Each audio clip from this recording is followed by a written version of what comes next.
Welcome to Cornerstone Home Inspector Education Center. Tonight we have Stan Podjerski is going to be presenting Ductwork and Distribution.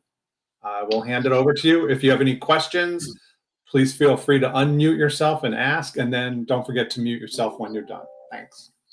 Okay, good evening, everybody. Thanks for joining us. Just a quick comment. I know some of you may have seen the first notice that we sent out about having the webinar on chimneys, but we again had somebody have a health issue. So you got me again. We're taking the ductwork and distribution that was scheduled for later on in the year, and we're going to do it tonight. So hopefully we'll get those two guys back on our schedule.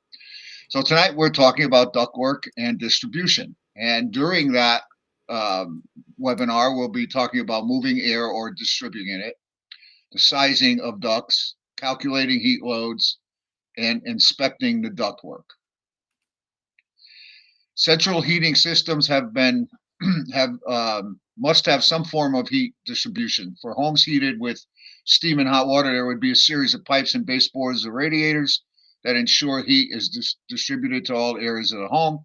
When inspecting homes with forced air furnaces, the distribution system consists of ductwork.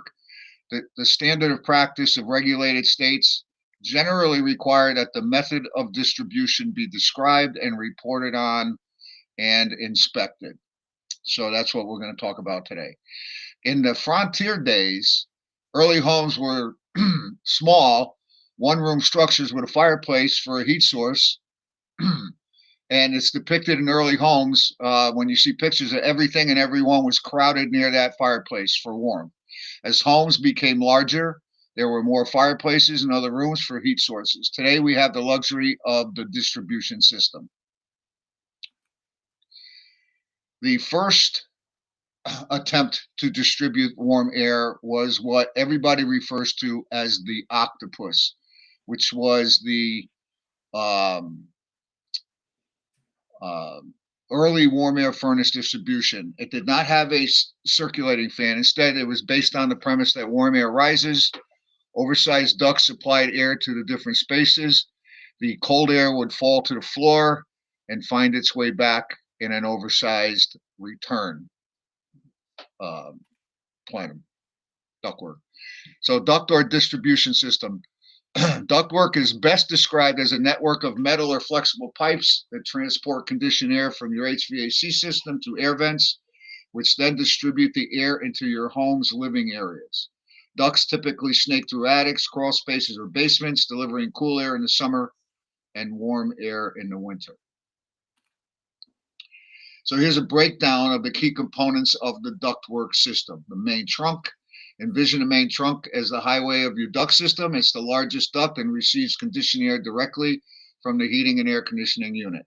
The branches, like branches on a tree, are the smaller ducts that branch off from the main trunk, directing air towards different zones or floors of your house. Supply ducts are the ducts that carry the conditioned air from the main trunk and branches to the individual rooms. Return ducts collect stale air from rooms and funnel it back to the HVAC unit for filtering and reconditioning. And the registers and grills are the openings in the walls, floors, or ceilings where conditioned air enters and exits the rooms. They often have adjustable louvers to control airflow direction and volume. So the plenum. What is an HVAC plenum? The plenum is a box made of sheet metal. It connects your HVAC system, air handler, or your furnace to your ductwork. It is a part of the Is it a part of the air handler, or is it a part of the ductwork? Your HVAC system creates cool and warm air depending on the season. That goes from your furnace or air conditioner to the air handler through the plenum. On the supply side of the air handler, the plenum takes the newly warmed air or cooled air and leads it into your ductwork. This is how the air from your HVAC system is distributed throughout your home. Excuse me, Brian, can you mute your microphone? Oh, yep. Go ahead, Stan. Sorry. Ducts are not one size fits all. They vary in shape, size, and material to accommodate different spaces and efficiency requirements. Metal ducts are known for their durability and resistance to mold and are a common choice for long-term use. Flexible ducts are easier to install in tight spaces, but may not offer the same longevity or airflow. Fiberglass ducts offer excellent insulation properties, but require careful handling to maintain quality. When I first got, so I went to a trade school, a one-year technical school to learn HVAC. And my first job was working for a local, well, I was in Bridgeport then, a local air conditioning company. And they did mostly new construction. So we used a lot of that fiberboard and the flexible ducts. And I was the guy who was crawling through the attic installing those things when it was 110 outside. But they work very well, but I don't see much of the fiberglass anymore. They were easy to work with as well. So hangers and supports, keeping these ducts in place are hangers and supports designed to prevent sagging or vibration, which can compromise system efficiency and longevity.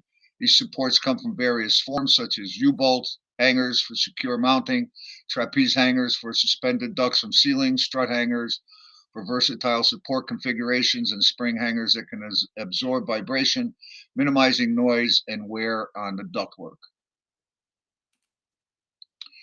These are the hangers that we're probably going to see mostly in residential. They're easy to work with, and in smaller buildings, you're going to see a lot of it. These are what you probably will see more of in commercial if you do commercial, and maybe some residential, but I don't think a lot. Sealing materials. Ensuring the airtightness of ductwork connections are sealing materials like mastics and tapes. An unsealed or poorly sealed duct system can leak up to 30% of its air, leading to significant energy waste and reduced system efficiency. Properly applied sealants and tapes create impermeable barriers at joints and seams, keeping conditioned air where it belongs. So the most popular or the best would be the foil tape and the mastic, the air duct sealant. And as far as duct tape is concerned, I don't care what you use it for. That stuff is garbage. You certainly don't want to put it on duct work. So we had to put a big Ghostbuster sign on that. Next. And then if you joined us a couple months ago when we had the duct cleaning company with us, this is the sealing of the duct with aerosol from the inside. And, you know, so if there's enough guys that want to come down to Milford, Connecticut, he's more than willing to give us a demonstration. So maybe if we have enough eyes, we can do that sometime in the future. But this is one application there and how it gets done. So fittings, there's so many. There's one for any application. As long as you got a good tin knocker, they can make anything connect to anything. So these are the various types of fittings that you'll see in residential ductwork. Couplings and slide locks. Slide locks are really, really popular with connecting ductworks, the rectangular ductwork together. And then the others are for circular ducts, supply ducts, things of that nature. So dampers. Dampers are key to regulating airflow, allowing the adjustment of temperature and pressure across different zones within a home. Manual dampers offer simple, cost-effective control, whereas automatic dampers can be integrated into smart HVAC systems for more precise programmable airflow management. Volume control dampers adjust the volume of air flowing through a duct, playing a critical role in the initial balancing of the HVAC system. By modulating airflow, these dampers can help achieve the desired environmental conditions in each area of the home. Similar to VCDs, balancing dampers fine-tune the airflow to specific zones or rooms, ensuring that each space receives adequate ventilation and heating or cooling. This is crucial for maintaining consistent comfort levels throughout the home. Backdraft dampers prevent reverse airflow within the duct system, reducing energy waste, and preventing the infiltration of unwanted dust, debris, or odors. These dampers are particularly important in exhaust ducts, where maintaining directional airflow is essential for systems efficiency and indoor air quality. So you're probably not going to see these until houses get big, big houses. You're not going to see this in an average Cape or ranch for the most part. Motorized balancing dampers, we're going to see those. That's what, maybe not dampers, but they're similar to zone valves. They work almost the same way. Manual balancing dampers, you see a lot of those. Most people set them one way and never touch them again. But they're available for the average person to be able to adjust. And then we're going to talk about thermostat zone valves coming up. So are we required to determine heat supply adequacy and distribution? No, we're not. But it doesn't hurt to know a little bit about how we get to those points, or how we attempt to get to those points. Because when you're walking through a house, and it depends on what time of year you're working, you're going to find hot and cold spots. I don't care what anybody says, but at least you know the basic fundamentals and you're aware of it. Okay, Jim. Stan, did we put codes in this one? Yes. Okay. The one I have here, we did. Well, okay. So you know what? I'm going to verbally say, if you're watching this as a pre-recorded event, your code is DAD415. Go ahead. If it comes up, we're going to have to disregard the ones in here. Yeah, that's fine. So sizing ductwork. So we don't have to verify ductwork is sized properly. However, it's good to know why duct sizing is important. The size of the duct is determined by the amount of air needed to an area, the CFM, the temperature of the air being moved, noise reduction, and pressure drop. So the temperature is kind of important, right? If we're moving just hot air, like say in the next slide, I think we'll kind of talk a little bit more about it. Say you got an old Cape that was built one zone, heat only. The furnace is going to have a 1-speed fan, and we're going to be moving hot, lighter air through the ductwork. So the ductwork can be smaller, and we're going to be pushing that air with that 1-speed fan to all the parts of the house, second floor, etc. When you convert that house to air conditioning, somebody puts in an A-coil and a condensing unit outside and ties it in. If that's still a 1-speed furnace, fan in the furnace, it's going to be hard to push the colder air up to the second floor. So until you get a 2-speed fan in there, or purchase a new furnace that's equipped to do heat and air conditioning, it's just not going to work right.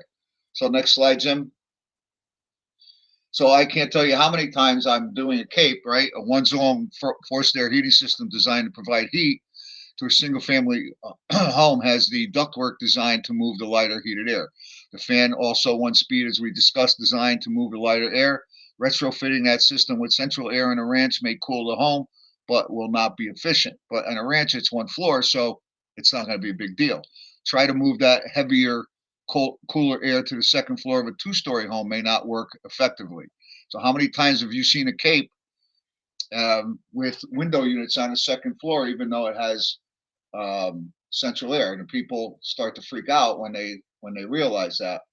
And I do take the time to explain to them that if the house, I mean, it doesn't, a zone won't even help, because a lot of times, and I think the next slide may depict it, is that there's, well, I hope this is not different than the one I had here, but many times there'll be a duct supplying air to the first and second floor, which almost is impossible to zone off. So you wouldn't even be able to put a zone valve and a thermostat in to try and control the second floor. So new construction versus addition. So in new construction, ductwork can easily be run almost anywhere unobstructed.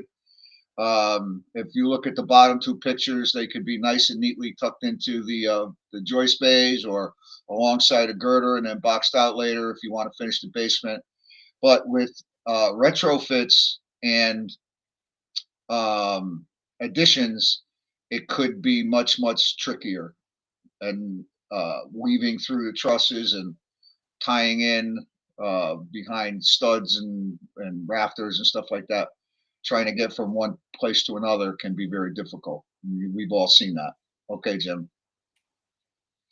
Are we required to determine a heating or cooling system is adequately sized? No. So there are slides missing in this one, Jim. Go ahead. Okay. Calculating heat and cooling loads. When I went to that trade school I mentioned before, well, there's the date, 1983, we calculated loads by hand on a worksheet with a calculator. Next slide, Jim. Today's loads are calculated with the software. And if you do it right, you'll get close to calculating the proper loads and then sizing the ductwork properly to get adequate air throughout the house. Okay, Jim. But all these things and probably more are considerations for calculating heat load and cooling loads. So the amount of insulation in a house, the number of occupants, they're all generating heat, the orientation of the home, is it facing north, south, east, west, the types of windows, the area of the windows.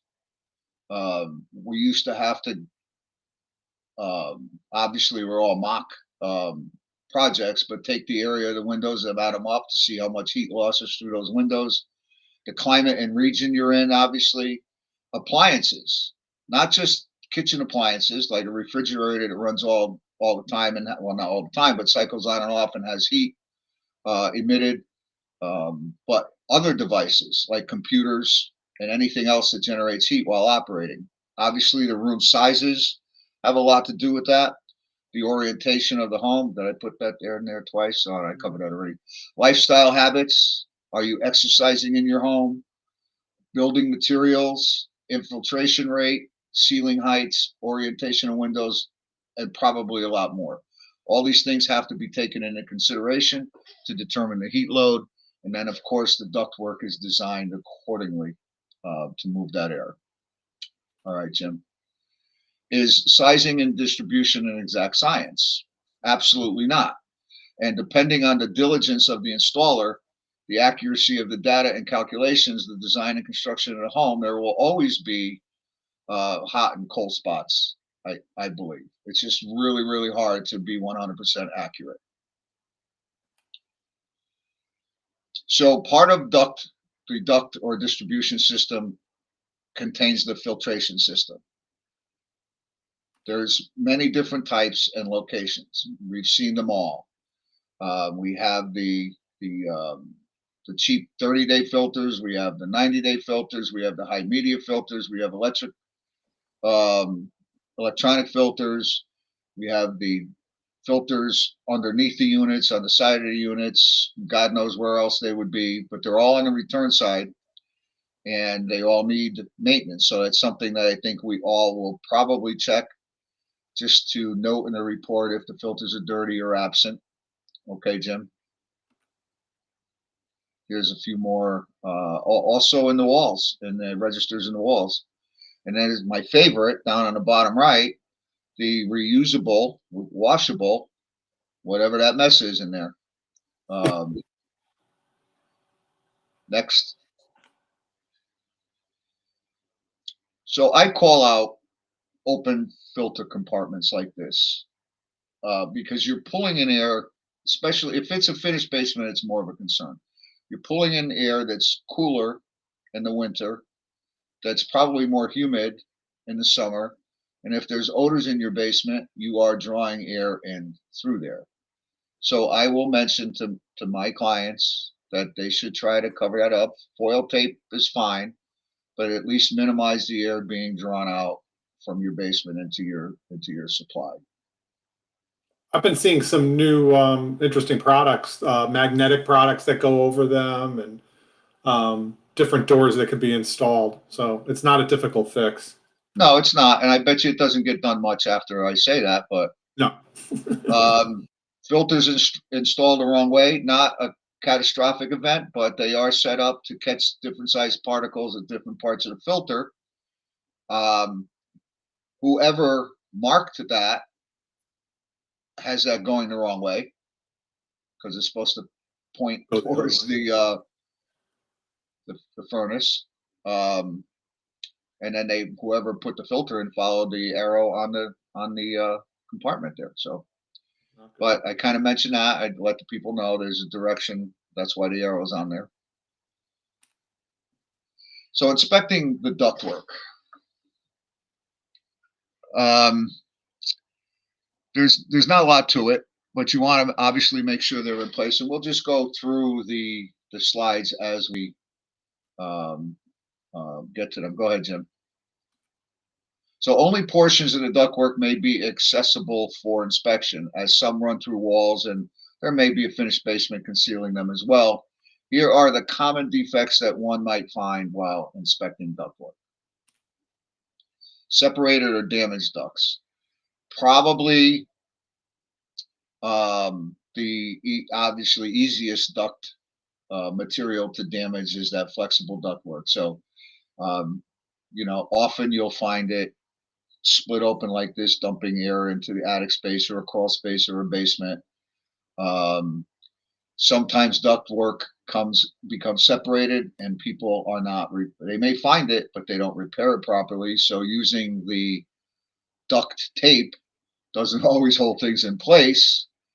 I guess if it's not leaking, it's a good thing, but that obviously should be put back together and connected properly. So you shouldn't use duct tape. I mean, I call that out in my reports if I see it.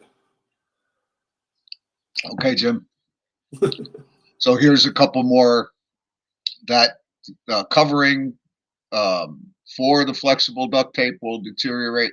Duct will deteriorate, and then once that insulation kind of falls off, then you know obviously it's an efficiency issue, and then that inner liner is much more prone to damage than the whole thing together. So they will deteriorate, and then if they've been around for a long time, you want to look close if you're able to get in the attic and make sure that they're all in decent shape. Your second code tonight, if you're watching this as a pre-recorded event, is DDI 2025. Thank you. So I couldn't figure out what this was. I don't believe it was mold because, and it could have been, I guess, but it seemed to be where it was where the insulation or the jacket over that insulation was existing that came off. Maybe it was leaking, but that all needed to be, in my opinion, re-insulated. That was inside a garage, so it got very cold in that garage. You want to keep that ductwork as warm as possible. It looks like that Flex Seal you see on TV they spray. Yeah, it could be. Yeah, could be. Yeah, I didn't think of that. I don't watch TV that much. Is that a use they market now? Seal your open ductwork. That's right. I should call those people up and tell them, huh? Go ahead, Jim.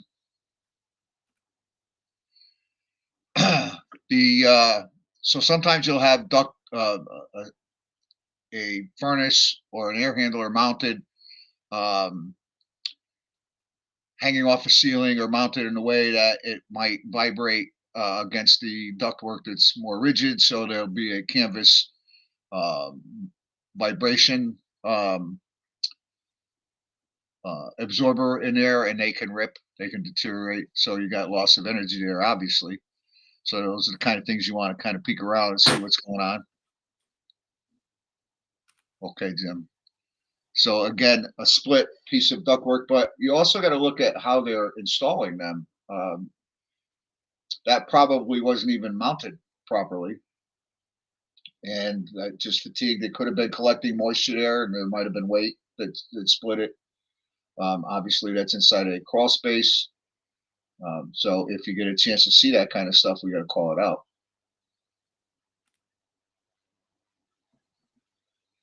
This I see an awful lot, unfortunately. When you crimp this ductwork, you are restricting the airflow. You may not even know it in the house, but if you're supposed to, if you reduce that by 50%, look at the one on the left. That could be more than 50%. It's going to take a lot longer to cool or heat the house. So even if it's not choked off 100%, that's a big issue in efficiency. A lot of it you're not going to see if things get covered, but or you can't access it. But these are the kind of things that go on to have an impact on that system. And most likely they're retrofits. I don't know, that looks like new construction there, but so sometimes it's behind the scenes and you don't see it, but those are the kind of things that affect the system operation. Asbestos. So it's been my experience that this little bit of asbestos on ductwork probably contains more insulation probably contains more asbestos than some other forms that we may come across.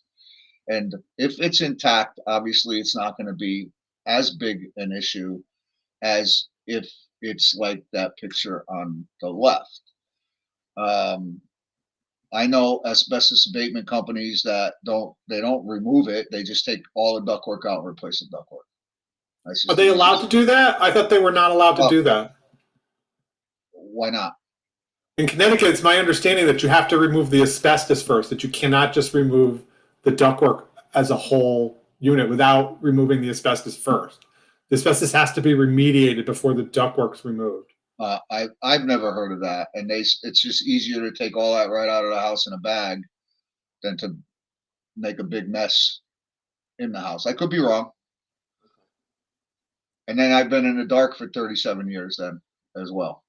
But the other thing that you see is, like, I see this all the time, and like when I go to West Hartford and I'll inspect, and I come into a 50s house and I see the bright, shiny new insulation around all the ductwork, and everybody's all happy, and I go, there's asbestos underneath there, and everybody's always shocked when we pull a little back and we see it. So you got to be really conscious of what you're looking at. Just because you don't see it doesn't mean it's not there and it's behind the walls. I've had some clients where they just end the inspection, and if it's not handled correctly verbally with your client, it could be a real issue. Stan's 100% correct. It's not usually an issue if it's not friable or damaged or anything like that.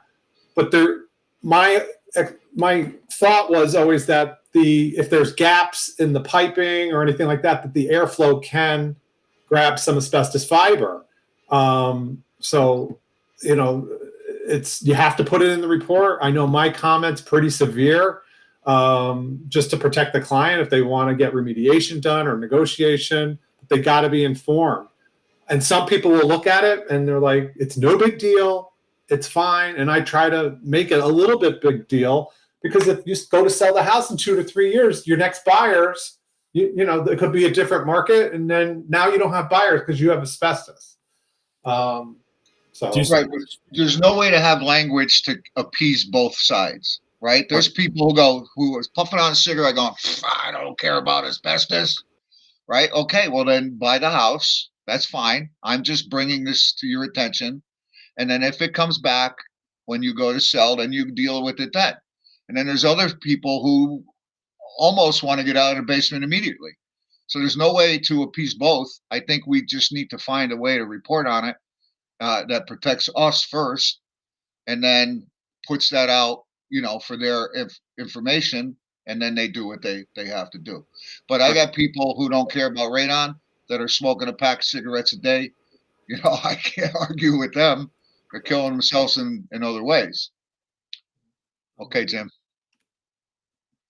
Mold obviously can grow on, especially when you have heat and air conditioning, on any place that the moisture can form, and we're blowing debris through, no matter how many times when you open that filter compartment, it looks like a brand new filter, or the date on it was like really close. They knew a home inspection was coming up, or they had their house in the market.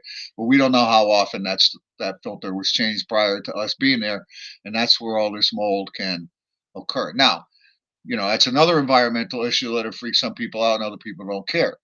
And back when I was doing mold abatement, small jobs, we did a lot of research. Connecticut didn't have any set of standards. They told us to follow New York standards. New York standards had a section called housekeeping, and a certain amount of mold was expected, and you were able to take care of that mold during normal housekeeping. Things like mold on your shower curtain or this type of mold. You can just clean that up and not. The big concern with mold, because obviously it's very easy to clean, is not to spread it throughout uncontaminated areas of the building, in New York at least, because there were a lot of apartments and stuff like that. So containment was huge, but this could be cleaned when you're cleaning your bathroom, say. But the source, the reason why it's there, is more than just your HVAC system. You got to get a handle on that. But I at least point that out to them. Hey, Stan, I just looked up the wall back to the asbestos for a second. Yeah. And basically what it says is asbestos is a regulated hazardous material. And under Connecticut and federal EPA and OSHA regulations, asbestos-containing materials must be identified, managed, and removed by a licensed professional. You cannot legally remove ductwork with asbestos still on it. If the asbestos is on it, in or part of the ductwork, the asbestos must be properly abated. So that there you just go. Just to add to that, because I just had my house, you can the abatement company that did my asbestos, some of that old 8-inch oval, you can spray it and scrape it off to some degree, and some of the stuff they'll just remove all the ductwork. They'll discard it as hazardous material. The company, they'll bag it all and they'll take the ductwork out and just replace my ducts. I had it just taken all out with it on the duct, and then put all new ducts in. And going back to how you report on, I don't say, I just say asbestos like, appears to be, seems like, asbestos like. Yeah, because you're not testing. Right. And most abatement companies, the ones that I've worked with, or that I've actually referred, a lot of times they'll just listen. We see enough of it all the time. I can pretty much say that when you see it, that in my opinion it's asbestos, but I'm not going to put that in a report. You got to report it because you're not really testing. Most abatement companies, unless it's like flooring or linoleum or mastic, they'll just remove the ducts and replace the ducts. Or take it off the ducts. They don't necessarily test that. Kind of similar to the vermiculite. They don't test it for reasons because some areas could be hot and some are not. But even in Connecticut, our standards, and correct me if I'm wrong, we're not mold, lead, asbestos. We're not required to do it, but we always point it out, and I think you have to, because there have been, and I think Stan remembers that one incident where you have to mention it to the client that even though you may not see it here, it's older ductwork. I say sometimes it could be in the wall. I mean, I still have a little left in my home that those few ducts are abandoned, and I'm not breaking out all the plaster on the second floor. But everything else, my whole first floor 2 years ago, all those ducts gone. And they took it and they put it and bagged it, and we replaced all the ducts. So I'm going to get a little off topic a little bit, but we're kind of on environmental issues. So here's one of the problems with, is it Mass or Rhode Island? They want us to stick to the standards of practice and in our topics, in our subject matter. And if it's not something that's required by the standards, we have a hard time getting it approved. Correct. But my point is, Connecticut's pretty good. As a home inspector, if somebody called you up to book a job and they said, well, you're going to, let me know if there's mold in there, you're going to talk about asbestos if you see, are you going to say, no, I'm not? You're probably not going to work. You have to work it into your home inspection somehow, I believe. And, I think we have enough language to be able to at least identify what could be those things and still tell them that we're not experts. It's not in our standards. We don't have to. But as a courtesy, we're going to you know, if we see something that we believe is an issue, we're going to talk about it.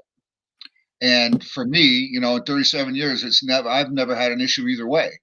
People telling me, you don't know what you're talking about, you didn't test it, you don't know. I'm not saying I handle it or the way I handle it's the right way. I just never had an issue. But I don't know how you can inspect a home and walk by mold or asbestos or not. I mean, even radon. If you don't offer radon, somebody else does. You're not going to work. Right. So it's part of what we do. You can't avoid it. You can't walk away from it. And you know, slowly we're trying to work it into, you know, the education, just to, especially new people, to give you an idea how to handle it, how to work with it. So, you know, Connecticut really accepts all that, but some of the other states are a little bit less accepting, at least an education point. Okay, Jim. Oh, So right. yeah, So- loose and missing. Loose, missing, damaged registers. You know, it's kind of see that fairly often. And you know, it's a simple fix in most cases, and I'll write it up that way. But I think that's part of the system. You know, that there's a safety issue if a register's missing, and it just looks bad aesthetically. So that's something that I think should be reported on.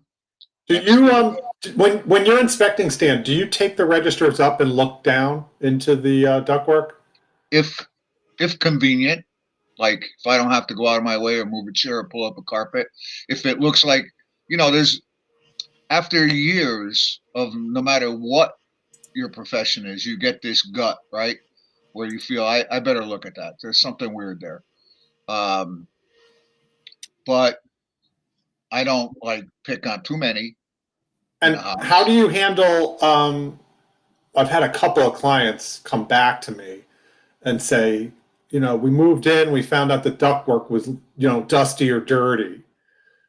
And what I started doing when that originally happened, I just put in all my reports, anything with ductwork, it's recommended to get your ductwork cleaned after you move, you know, either prior to purchase or right after you move in, and then yearly. But I can't see 15 feet. I don't have, you know, I don't have that equipment to go in there and see if there's a dead mouse halfway, you know, through the house and the ductwork. I pop them up, and there's Cheerios, there's dust, there's hair, there's dog hair, there's carpenter ants a lot of times because it's nice and warm, and they'll be in the ducts. But to me, I mean, I clean my ducts. Well, my ducts are brand new. I probably won't have to clean them for a while, but I always make a recommendation to have the ducts clean. And I'll tell you, most of the houses, like even some of these very, you know, multi-million-dollar houses, the basements, everything, ductwork's a mess. And they never clean them. Never clean. So Never. what percentage would you say in the houses that you do, you either identify by a sticker that says next duct cleaning, or you see the plugs in them? Plugs, yeah. For me, I would say I'm going to be Generous. Generous and say 10% only. I was going to say 90% not, and 10%. Yeah. I would agree with that. Very few. Maybe even less, but I'll be generous. And I think some people just don't know. They just assume the ducts are there and that's it. But if I can pull up a register, I mean, listen, do you have to do it? No. But the other thing, and going back to what you're saying before, Stan, on the asbestos, and you talked about asbestos, and I know we've had people, you know, get in trouble for it. The returns, I've seen inside of the returns on older homes have asbestos wrapped around it. And I try to peek in. I mean, it's just something to keep. And you go to these old houses, 1920, 1930, 1940, early 90. You know, you look in and you'll see the return. There'll be asbestos all wrapped, asbestos like material. I mean, to me, I would, you know, bet a year's worth of dinners to buy the whole group dinner that if it comes back not asbestos, I'd be shocked. And even the vibration dampers. Some of those older vibration dampers have asbestos too. So if you remember, Scott, about, it could be like 10, 12, 15 years ago now, when our standards were written, there was a typo in there, and it read like we had to test for mold, radon, asbestos, stuff like that. It took us 15 years to get that corrected. And what finally did the trick was a inspector identified asbestos in or on the ductwork in a certain area, but after the people purchased the home, they found it in other areas, and I'm not exactly sure where. And he got sued and he lost. Behind So the ever wall. since then, in my report, I have a statement that says that if we talk about asbestos, it doesn't mean that's the only location in the house where asbestos may be. And just on Jim's question before, in the 36 years that I've been doing this, for most of those years, I've been either a member of ASHI or the Connecticut Association of Home Inspectors. So I've been around a lot of home inspectors. And what we do now and what we inspect and the wording that we use has grown is because people got their asses kicked and would share that with everybody else. And then everybody else would start adding certain things to their report, whether it was language or another thing to look at. And that's how our profession has grown. Our reports have grown. Our liability, things that we didn't think would be a liability back then, reared its ugly head. And then we started compensating for it. So it's just part of the growth of our profession. And there'll be more things to come as we get more components and, advanced technology and stuff like that. We always got to be on our guard, but we got to protect ourselves, and that will always protect our clients, I think. So rusted and leaking plenums. Mostly, obviously, when you have a coil over a furnace, or an air handler with air conditioning in it. The jackets will rust out after a while. You certainly got a problem somewhere, whether it's condensation coming out of a plugged condensate pan or just condensation in general. It's not being collected, but those are things that are going to get written up either in your duct inspection or in your furnace or air handler inspection. But it's kind of prevalent. You see it a lot. So. Just more pictures, more versions. Panned returns. They're in a lot of older homes. I have one here, and if you have a combustion appliance in your basement, they should be sealed, at least the edges. They say, because we're drawing air, combustion air. Or air from the basement. If you have a combustion problem, it could be drawn up into your return and then spread throughout the entire house. I very rarely see them sealed, but they're still out. You'll get poor air quality. It'll affect airflow. It's a fire risk. Many things with these, and it's been banned. It's against the code now. I certainly make a note of it in the report and tell them what the concerns are. But everybody can handle that the way they see fit. Sometimes I'll see it I won't even see it metal. It'll just be like a pressboard material. Yes. That's what that is right there. Yeah, there you go. So that's why I saw it. That'll deteriorate. So the ugly truth about contractors, I'm going to step out on a limb here because I was in the industry for a little while. I'm going to say, out of all the contractors out there, the HVAC guys are the biggest hacks, even over plumbers. They're just going to go in there and make it work. Not all of them. There's the good, the bad, and the ugly in every profession, including ours. But they're going to go in there and make it work. They're going to chop out wood. They're going to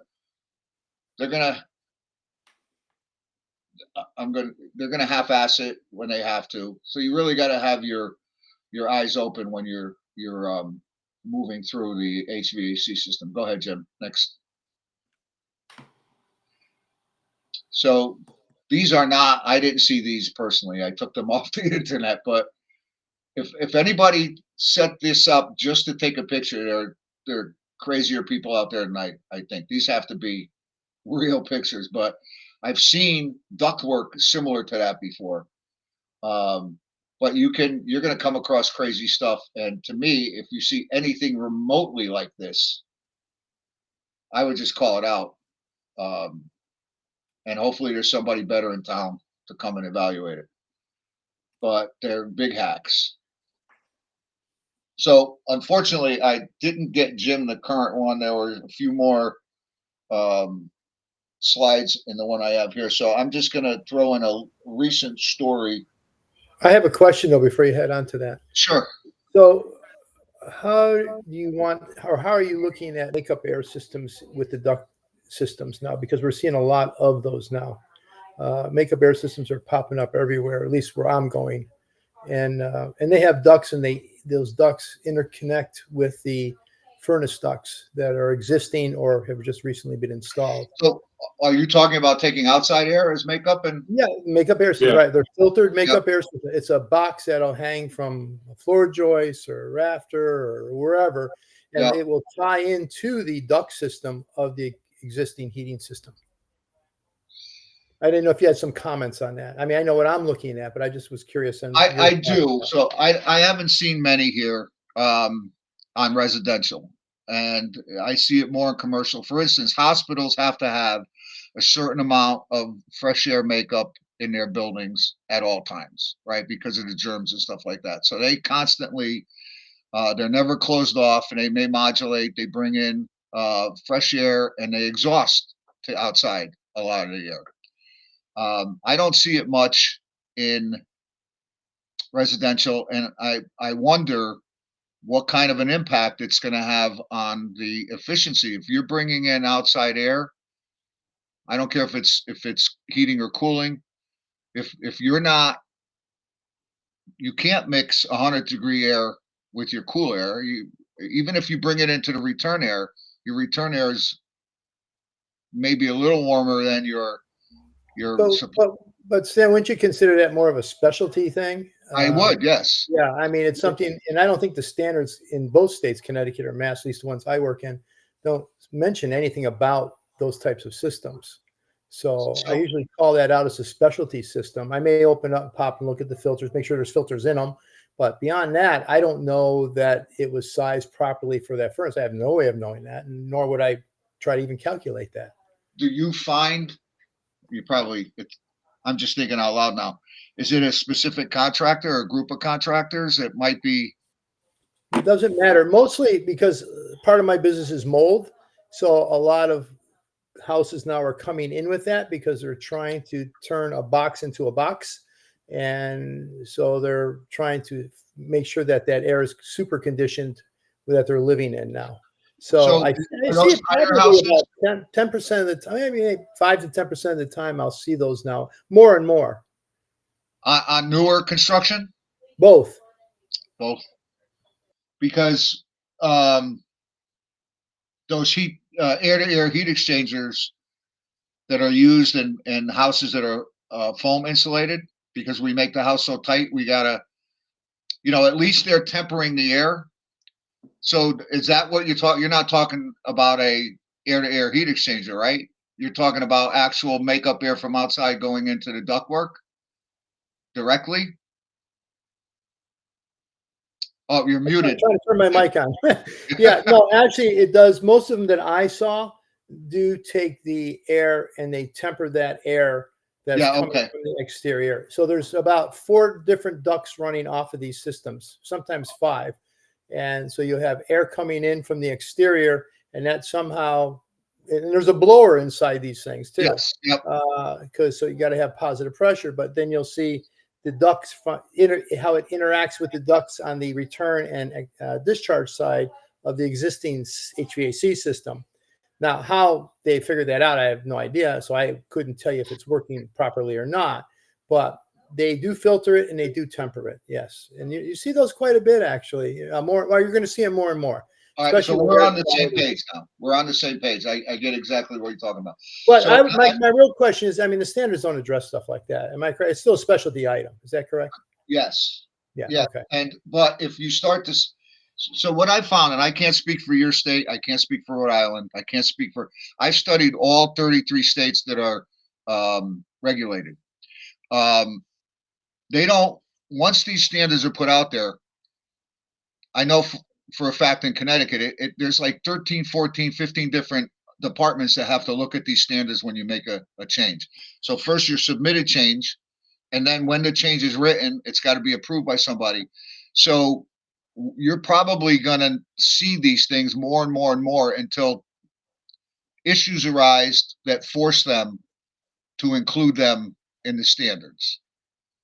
And I don't know what they can be right now, you know, how they can develop. But if I know in new construction and the houses are really tight, there is an issue with bringing in, we got to bring in some kind of air, so that we don't have a stale house that collects germs and makes people sick. But I think you're right. You're going to see more and more of it. And I think eventually the standards are going to have to address it. We're going to have to become very familiar with that. As anything else that develops in construction nowadays. And, you know, they use them in radon reduction as well. When they can't get radon down or they can't use a conventional subslab system, they try to use air-to-air heat exchangers. Take the radon-laden air out of the basement and bring in fresh air. You're muted. No, he's not I'm agreeing talking. with you. Yes, I'm agreeing. That is right. I'm also National Radon Board certified, so yeah, I'm familiar with those systems too. Yeah. They're very, very similar. Anyway, no, good point. Thank you for that explanation. I just was more curious on how the state would look at things in Connecticut and Mass. So Yeah, there's nothing in our standards. We don't see, at least I don't see a whole lot of them, but I think they're going to start. You're going to see more of them.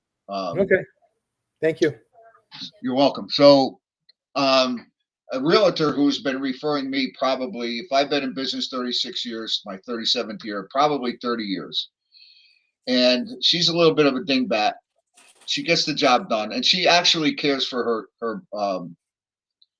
her clients. So she's got some things going on with a house, and she asked me how much BTU does she need in her house to heat her house. So I asked her, I said, well, I need to know your square footage and the age of your house. I said, it's not an exact science unless you do the heat load like we were talking about. I guess she's looking to take the chimney out of her house, and her current furnace is a conventional gas-fired furnace, 65,000 BTU, and she wants to put a high efficiency in. I tried to explain to her that, and I guess she's getting different sizes and different prices. And I told her the efficiency of the furnace is how much of the fuel it uses to heat your house and how much goes up the chimney. So your conventional gas-fired furnace that's in your house right now might be 80% efficient, meaning 80% of the gas is being used to heat the house and 20% is going up the chimney. With the high efficiency furnace, if it's 95, then it's 95% using to heat the house and 5% going out your exhaust. But it doesn't directly correlate to how many BTUs your house needs. So you got to figure out a couple things, and she just couldn't understand that. So it's not an easy concept. And then distribution should be the same, but it's an older house. So there's a lot involved when you're looking at HVAC in general, whether it's distribution, efficiency, all this stuff, and how people are using houses. And we can't possibly talk about that, or even if you wanted to, it's really, really difficult. I think it's best to hand things over to somebody else if you think it's an issue that they need to know about and follow through on. And I get it. You don't know if there's anybody that they're going to go to that has the ability to steer them in the right direction, but you got to take it off your plate. I don't care what you guys make as far as money is concerned on a home inspection. We're still not making enough. So to take those extra steps and go beyond what we're supposed to do, I think is a little crazy sometimes. Pass it on to the person that's getting paid to do that. In my opinion, that's my humble opinion, though. So Jim, how are we with like 6 minutes? We're good. We satisfied everything. All the state's going to come knocking on our door because we finished early. Okay. We're like we have a minute or two left just to expand off of what Stan was saying about all the different states. we're in 1, 2, 3, 4, 5, like 6 states now, and going to be going into 2 more states in the near future. And it's my job to get all these courses approved. And the hellish nightmare that is with all the different state standards, what each different state wants, is challenging at best. We're doing a great job. Everything is approved. Next month, we have inspecting oil tanks. I think it's Absolute Tank that's going to be speaking. I do apologize that our speaker, had a medical issue, so he was not able to speak. But we're doing our best to get speakers to come in as much as we can. And when we can't, we're fully and ready, prepared to have a webinar up and running for you. So we'll always have something on the first and third Tuesday. It's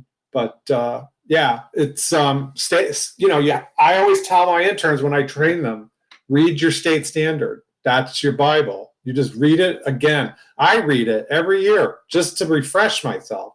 And it will just basically just helps you know what you have to do, what you don't have to do. This was very informative. Thank you, Stan. Just one question for all you guys. You don't have to answer now, but if we had webinars to discuss things that may not be approved by the individual states, would you guys still take the time out to participate in those, to watch those?